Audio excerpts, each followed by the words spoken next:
This is the Bob Cordaro Show on TV. They fought for us, now he'll fight for you. The pursuit of justice and liberty. It's the Bob Cordaro Show on TV. And now, Bob Cordaro. Great. Good morning, everyone. Happy Sunday. My name is Bob Cordaro, and this is the Bob Cordaro Show on TV. I'm a native of this region, born, raised, and returned twice. As many of you know, I do radio 5 days a week, 9 a.m. to noon on WILK. Appointment radio, we call it. And now we do this thing, the Bob Cordaro Show on TV, each and every week at 11:30 a.m. here on WNEP TV 16. This show is devoted to the greatness of our area, northeastern and central Pennsylvania. So we accentuate the positive, talking to people who make this area great. We don't tell each other that fact often enough, as well as talking to those who have or want connections to this area. Is it cheerleading? Yes, and we need more of it.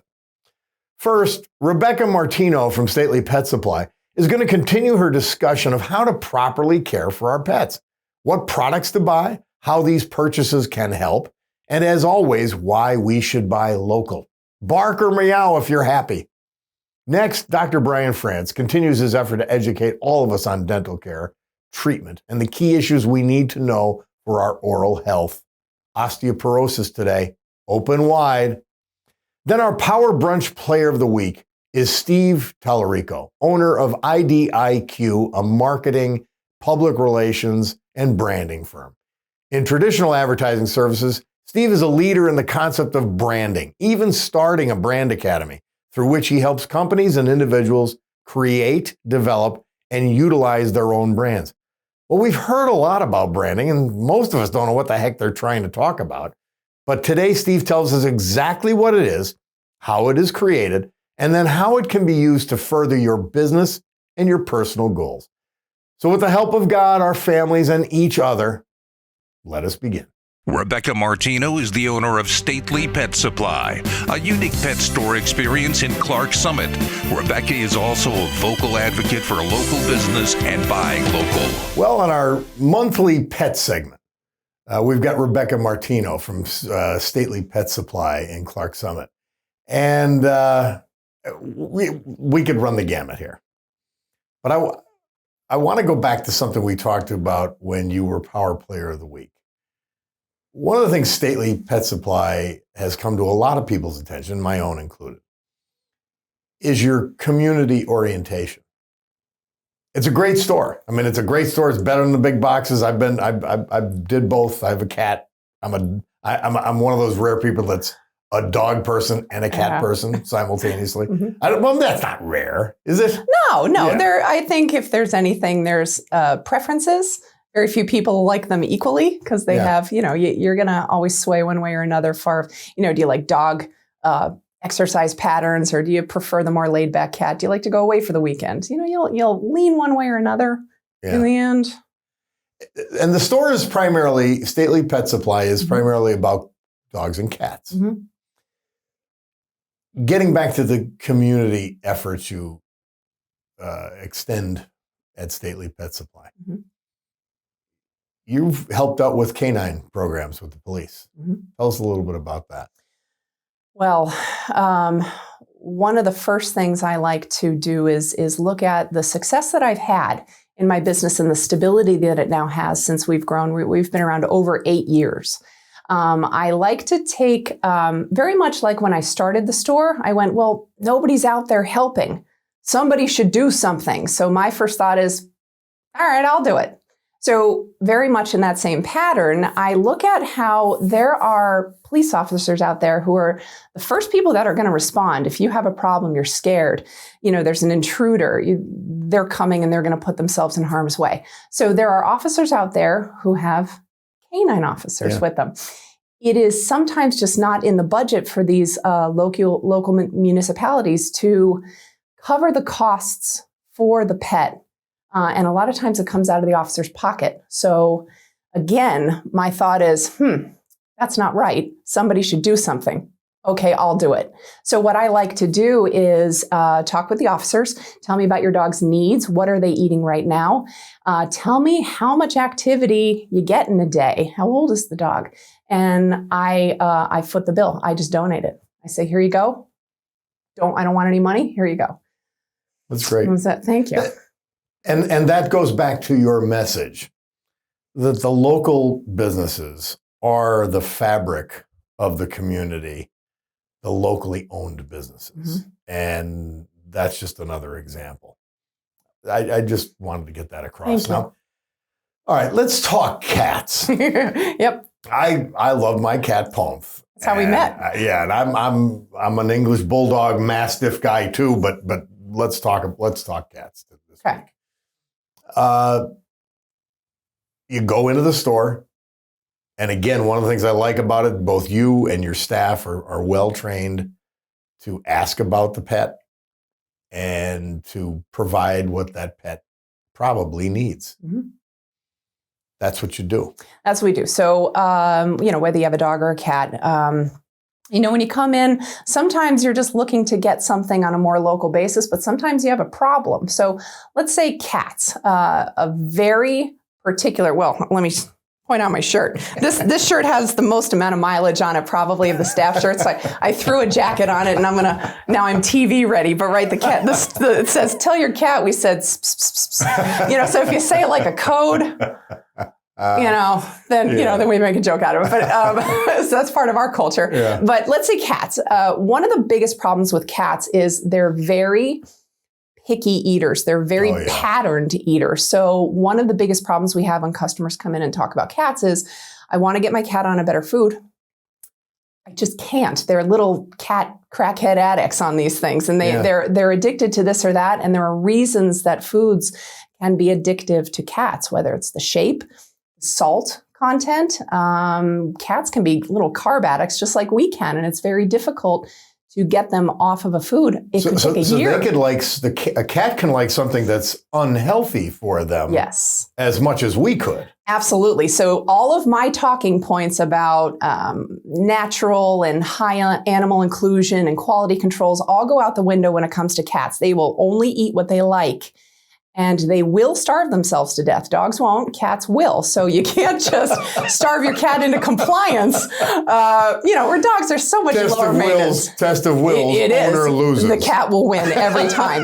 It's true. So even with a bulldog, I would win the test of wills. And they're very determined animals. But the cat, you're right about that. So we get a lot of customers that say, I want to get my cat on a better food. Maybe because they're noticing litter box issues, or they've had a history of urinary tract problems. It's very, very easy for cats to become dehydrated. And on a chronic low-grade dehydration over their life, eating dry food, I say, has this paper towel effect. All the food we eat requires moisture to be digested. So when dry food goes in, it's going to soak it up in their GI tract. And that relies on a cat drinking water to make up for it. And then they don't do that. They don't. Cats do so much better eating their moisture because they just can't gather water effectively like dogs can. So I think I heard a statistic, somebody eyeballed that it takes over 1,014 laps of their tongue to accumulate a quarter cup of water. That's absurd, right? So that's why canned cat food is so functional for cats and more fun for dogs because they have a better thirst mechanism. That's it. That's a very important point. You mentioned low-grade dehydration, and the effects can be myriad and subtle. For years, their bodies can compensate. And then let's say they're approaching 7, 8, 9. You might be seeing some numbers off on their kidney levels. BUN and creatinine and different things. You may see that their urinary tract and litter box patterns are different. Their preferences change. And sometimes that could be that their body just goes, that's it. I just can't do this anymore. And now you're into some more particular medical needs. Fascinating. We look forward to talking to you next month, Rebecca. Thanks very much. Rebecca Martino from Stately Pet Supply. Dr. Bryan Frantz is an internationally recognized periodontist. He heads a multi-specialty dental practice in Dunmore and has consulted, lectured, and taught around the world in his chosen field. Our health segment today focuses on osteoporosis. And Dr. Bryan Frantz is with us, as always, to fill us in. Doctor, first of all, welcome. Good morning, Bob. Always good to be with you. Good to have you back. You're probably wondering why osteoporosis with a dentist. Yeah, Right. But I take my doctor's advice Okay. always. Well, actually, Bob, osteoporosis is one of the most common metabolic bone disorders in the United States. And as a periodontist, being involved with treating bone disorders of the teeth, also being a prevalent disease, oftentimes we see an overlap between the two diseases. In fact, currently in the United States, adults over the age of 50 have a greater than 50% chance of dealing with osteoporosis in their lifetime. This has been marketed as a woman's disease, but it isn't, is it? No, in fact, 1 in 4 men over the age of 50 have some form of osteoporosis, whether it's osteopenia, which is the very beginning of the disease, or osteoporosis, which is the later course of it. What is osteoporosis? Osteoporosis is really just a lack or diminishing amount of bone density over time. And it's typically caused by hormonal changes that occur with aging. It can also be associated with other systemic diseases like diabetes, loss of calcium, loss of vitamin D over time. It's got dental implications, which is why I wanted to bring it to the show today.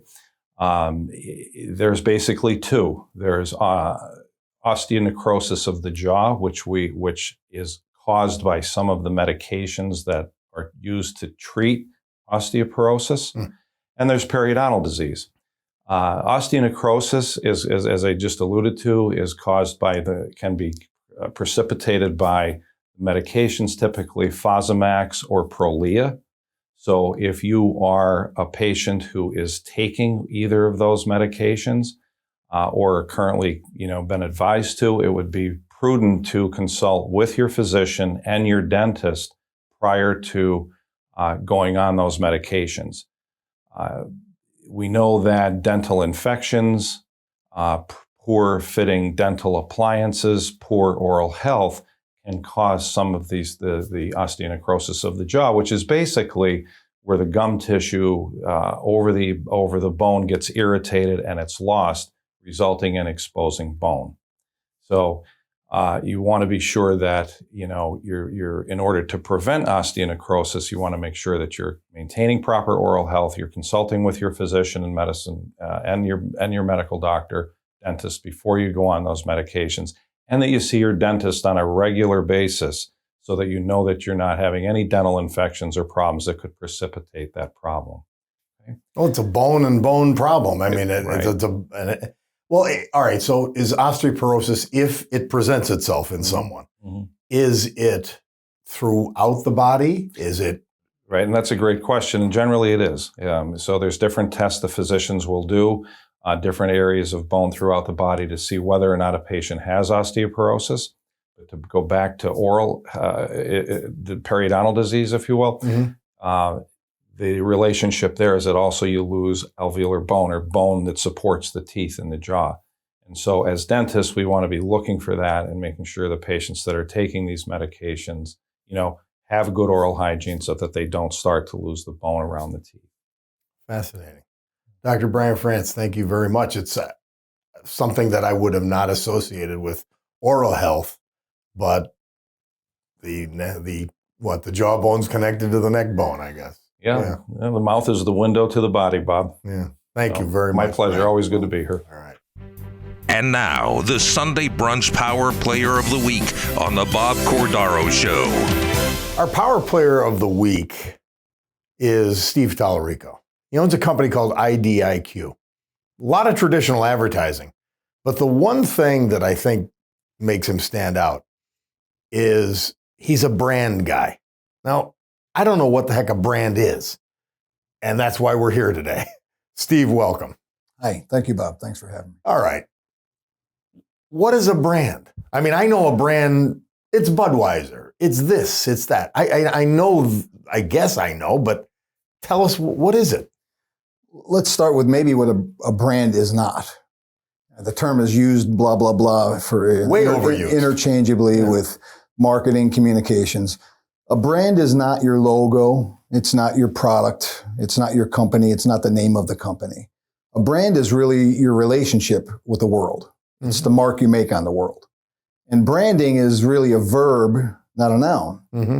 And our approach to it is it's the process of building that relationship with the world. Fascinating. All right. I understand part of it better already. So who needs a brand? What companies, what individuals need a brand? Well, anybody that needs, so a brand is really your relationship with the world, right? Mm-hmm. So if you look at a relationship, you could have a relationship that's healthy. You can have a relationship that's unhealthy. So there are unhealthy brands, there are healthy brands. And anybody, I mean, any company that exists, a small business, a small restaurant, a pet supply store, all the way up to a major corporation. You know, we've done work for healthcare, banking, manufacturing. So a brand is basically something that helps build the relationship with your organization and the world. And one more thing on that, I feel that your organization is really not an organization, it's an organism. Mm-hmm. And within that organism, within that ecosystem is how you relate to your current customers, new customers, prospective customers. And also more importantly, I think it's how you relate to your employees.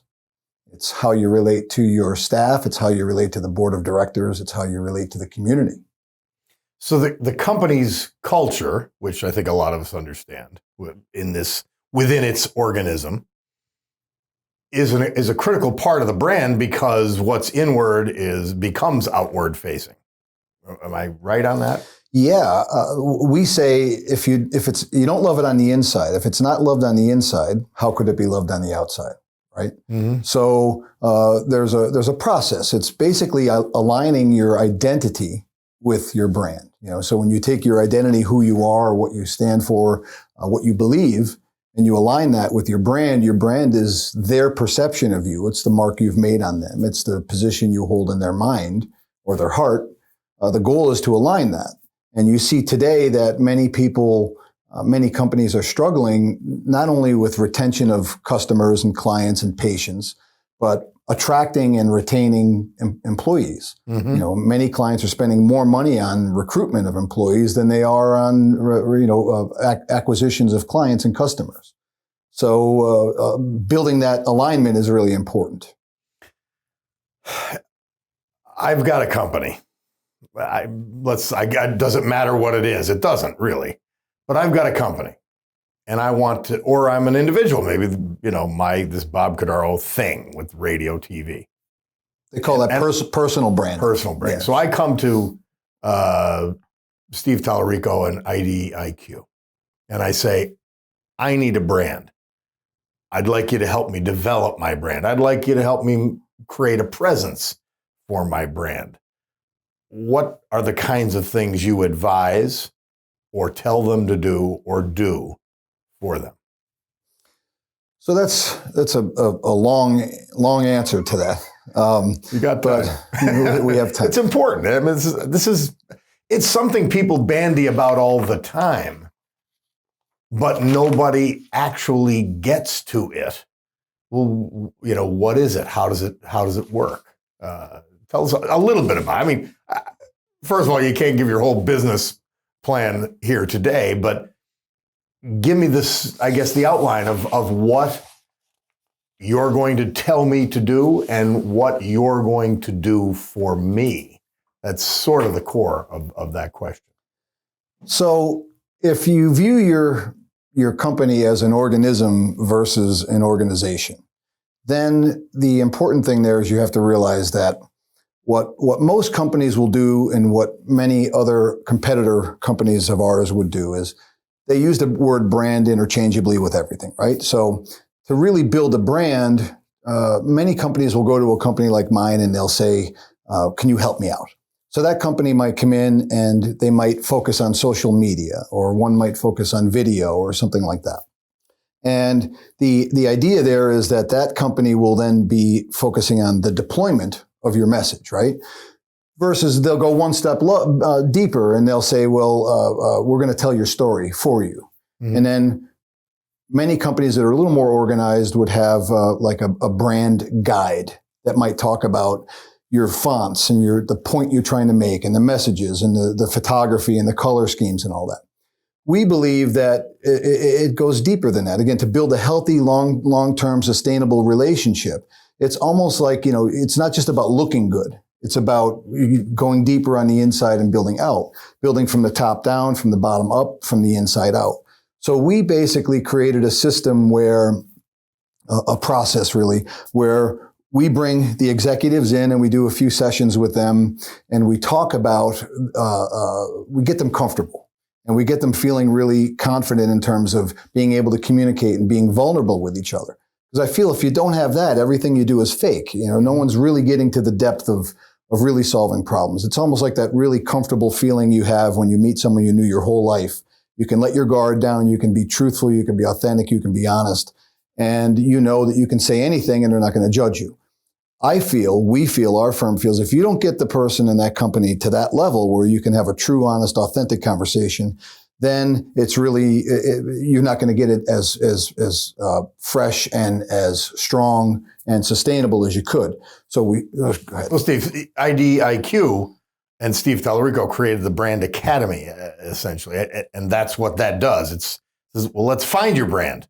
Yeah. Let's find what it is. So there's two ways. I'm 33 years in the business. I calculated it out. There's about 100,000 hours I've spent side by side with CEOs working on, it doesn't matter the industry, doesn't really matter anything. It's a process that you develop, right?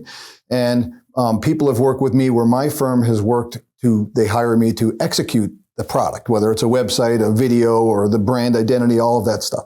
But the academy is another way where we're working to work directly with a marketing department, maybe that they're not looking to hire an agency to come in and do the work.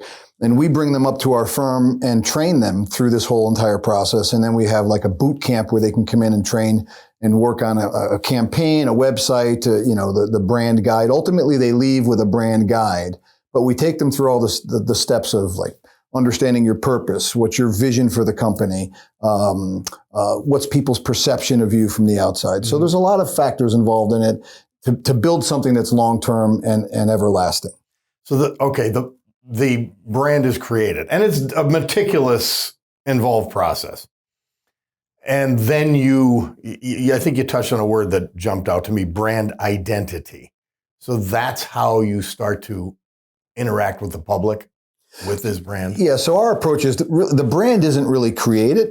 Mm-hmm. The brand is uncovered and discovered. Okay? So, the brand is basically, it's there. Right? As soon as you exist, there's something. Who are you as an individual or as a company? And as soon as you hang a shingle, there's a perception of you. Even if there's no perception, then that's your brand, right? Mm-hmm. Your brand is basically their perception of you. It's your relationship with them. So to build a brand is to go through the steps of starting off with, if you think of it as concentric circles, in the center is your identity. And as you discover that identity, you then start to build what matters to us and what's our vision. Where can we take this company? What's our promise? What's our greater purpose? And then from all of that comes your story. If you just tell a story without going through that process, I mean, we've done tens and tens of thousands of these stories. They become much more meaningful and much more emotionally relatable. And that's really what the brand is. It's a human thing. It's a relationship with humans. It's not a relationship with a product. I mean, I've always looked at it, I guess I call them abstracts. I mentioned Budweiser. Name the company. What's my immediate reaction in my mind? Not in words. Is that sort of what you're trying to create so that there's an immediate reaction when they see that logo, when they see that company represented in some fashion? Yes, you want to create fans, not customers or clients. You want fans. right? You want an emotional connection. So as science proves, it's really, people don't buy, as Simon Sinek says, they don't buy what you do, they buy why you do it. So you take a company like Apple, and their slogan is, we challenge the status quo. Mm-hmm. Well, I believe if they put out a car, people would buy it. Yeah. They're not a computer company. They're a company that people relate to, and they have a brand that is an emotional connection for people. People will sit out for days to wait in line to get the next new product from that company, right? So that's really what the goal is to create that. So Steve, the emotional connection is critical, obviously. Yeah, people relate. They have a long-term emotional relationship with a brand or a company when they can relate to that, when they understand the mission, they understand what that company is all about. There's a vibe. The company has to resonate, and the brand has to resonate with them. They have to feel good about what they're doing. It's not anymore plop, plop, fizz, fizz. Mm-hmm. It's not the what, again, to repeat myself. It's really the why. And if it doesn't start on the inside, if they don't love it on the inside, internally and within your own company, and maybe within yourself if it's a personal brand. Well, that's exactly the point. The chief executive officer, whoever that is, the owner, the partner, that person has to feel that, and they have to then connect with the people around them. And when that builds like cells, that's what takes it to the next level. And when you take a cell is part of an organism, which is part of the whole environment, the ecosystem. What drives that cell is the mitochondria, right? Mm-hmm. We feel that building a brand has to ignite that mitochondria. It's the energy, it's the spark. And that spark, and once that spark happens, that's what then explodes that. So brand building is really finding what sparks that cell and what feeds it so that it can last a long time. And when you take cell by cell and they work their way out, that's where a brand is built, and that's where that long-term relationship lasts. They say that the Maya Angelou quote, they may not remember everything you said, but they'll never forget how you made them feel. And that's sort of the driving force for us when we approach a project like that. So brand is about your customer, your public's feelings in response to you, in response to your company, in response to your product. Yeah, it's really knowing your customer, who they are and who they aren't. And it's really knowing yourself first. And being true to yourself and being authentic to yourself. Because when you do that, people that are like you will relate to you. It's not about fake sales. That's become a dirty word. It's really about authenticity. But I think you touched on probably the most critical thing there is, authenticity. It's got to be real. Steve Tolerico, thank you so much. I like how IDIQ does business. I like it a lot. Appreciate it. Thank you very much, Bob. Thanks for being with us. Thank you very much. Appreciate it. I don't know about you, but I really did like that show. I hope you did too, though. We'll be back next week for another edition of the Bob Cordaro Show on TV. In the meantime, all this week, you could listen to the Bob Cordaro Show on radio on WILK. I'm on 9 to noon. We do our thing, and we talk politics, so don't get mad, but we talk other things here. See you next week.